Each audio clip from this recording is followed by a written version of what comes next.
On va rejoindre tout de suite Valérie Le Rouge en direct de Bruxelles. Pourquoi Valérie? Bonjour d'ailleurs.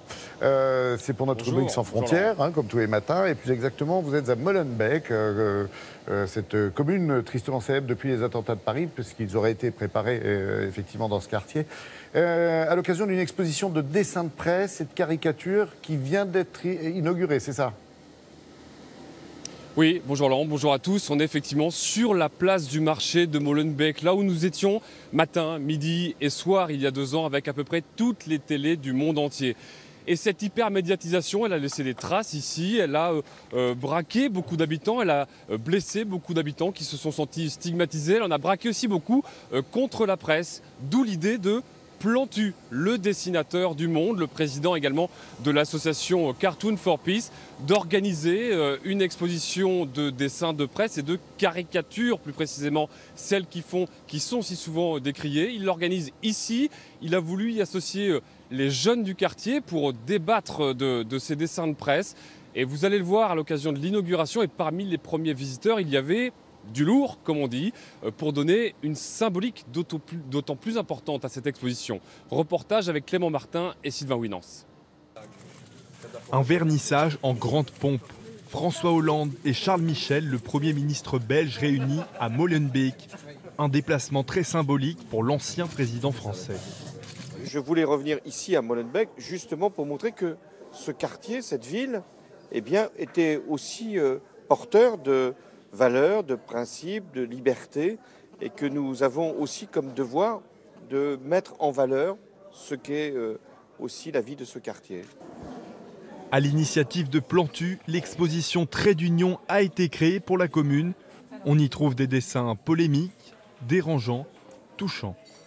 Les rencontres de Molenbeek, c'est ça, c'est essayer avec les jeunes de se reparler, parce qu'on voit bien que le dessin permet de libérer la parole. Quand on fait un petit crowbar très simple, avec un petit rond, un petit sourire, on peut rajouter des dents pour faire gnac-gnac, on peut tirer la langue, on peut faire de la petite bave, on peut en l'espace de quelques lignes, on peut dézinguer ou faire plaisir, on peut faire les deux. C'est aussi une opportunité pour échanger entre jeunes, politiques et dessinateurs.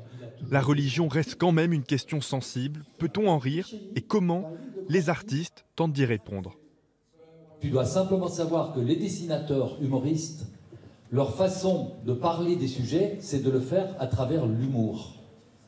Donc ils ne le font pas pour insulter, mais ils le font pour rire ensemble. Ce qui est intéressant lorsqu'on va débattre avec eux, c'est de voir quelle notion ils ont, eux, de l'humour. Que représente le second degré, qui est une notion qui, pour moi, je suis tombé dedans quand j'étais petit, mais c'est pas partagé par tout le monde. Tout le monde ne sait pas ce que c'est. Il y a des gens qui prennent des choses en pleine poire en disant « mais c'est dégueulasse ce que dit votre personnage ». Mais non, au second degré, mon personnage dénonce. Et le débat se poursuit. Certains ne sont pas convaincus, d'autres défendent la liberté d'expression. Oui, on peut dessiner ce qu'on veut, mais pas trop exagéré quand même. Il ne faut pas dessiner le dieu, par exemple. Voilà. Pour toi, c'est la limite à pas dépasser? Oui. Au début, moi, je n'étais pas d'accord avec Charlie Hebdo, parce que c'était le prophète quand même pour le dessiner. Mais après, j'ai compris que oui, mais les terroristes aussi, ils ont vraiment tort. Ils disent que c'est le Coran, c'est Allah qui a dit ça, mais c'est faux. Pour moi, dans aucune religion, on dit de tuer.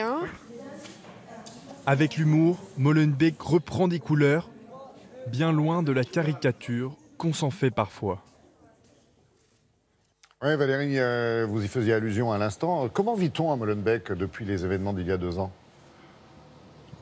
Eh bien, la commune est plutôt tranquille, comme elle l'était avant le 13 novembre d'ailleurs. Ce n'est pas une banlieue chaude comme on les connaît en France, même si, évidemment, elle a abrité des terroristes sans le savoir. Évidemment, cet épisode a été un choc pour la population. Depuis, il y a encore souvent des perquisitions, il y a encore eu des arrestations il y a une quinzaine de jours, et la population vit avec ça plus ou moins bien, avec cette ambiance qui a quand même clairement changé. Merci beaucoup Valérie. Je vous souhaite une très belle journée à vous et à toute l'équipe qui vous entoure bien sûr à Bruxelles.